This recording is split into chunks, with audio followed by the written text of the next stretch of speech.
Thank you, Mr. Speaker, for the chance. Ombachi, I'm the leader of Minority Kisii County Assembly. Today is on Thursday 29th. We have had a motion that was given notice by the Vice Chair of the Service Board to revoke or to remove the Clerk of Kisii County Assembly, Mr. James Nyaoga, from office. The vote has been carried by 55 against 13. And when I look at the grounds that are there, you look at it, the people have testified, Mr. Kombo, and Mr. Onuso, who was a deputy speaker. There were people who had a fight with Mr. Nyaoga during the last dispensation.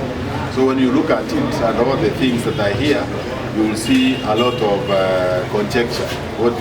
You don't see facts to it. But you know, in politics, what matters are the numbers. They are the numbers that have carried the day. And one of the things they said, they don't want to apply the human resource manual that is used by the county assembly. But you know, when they went to court, the county service board referred the court the manual, and the court gave a ruling that the manual is relevant. And that's why the court referred the case to the assembly to resolve it.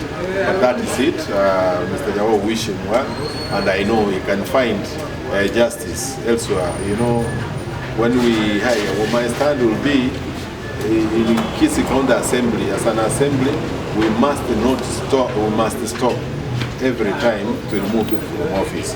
And you know, justice cannot be served when you have so many people who are against you just because they have other interests. So we look at what the interests they have, but for now, that is the situation that is there.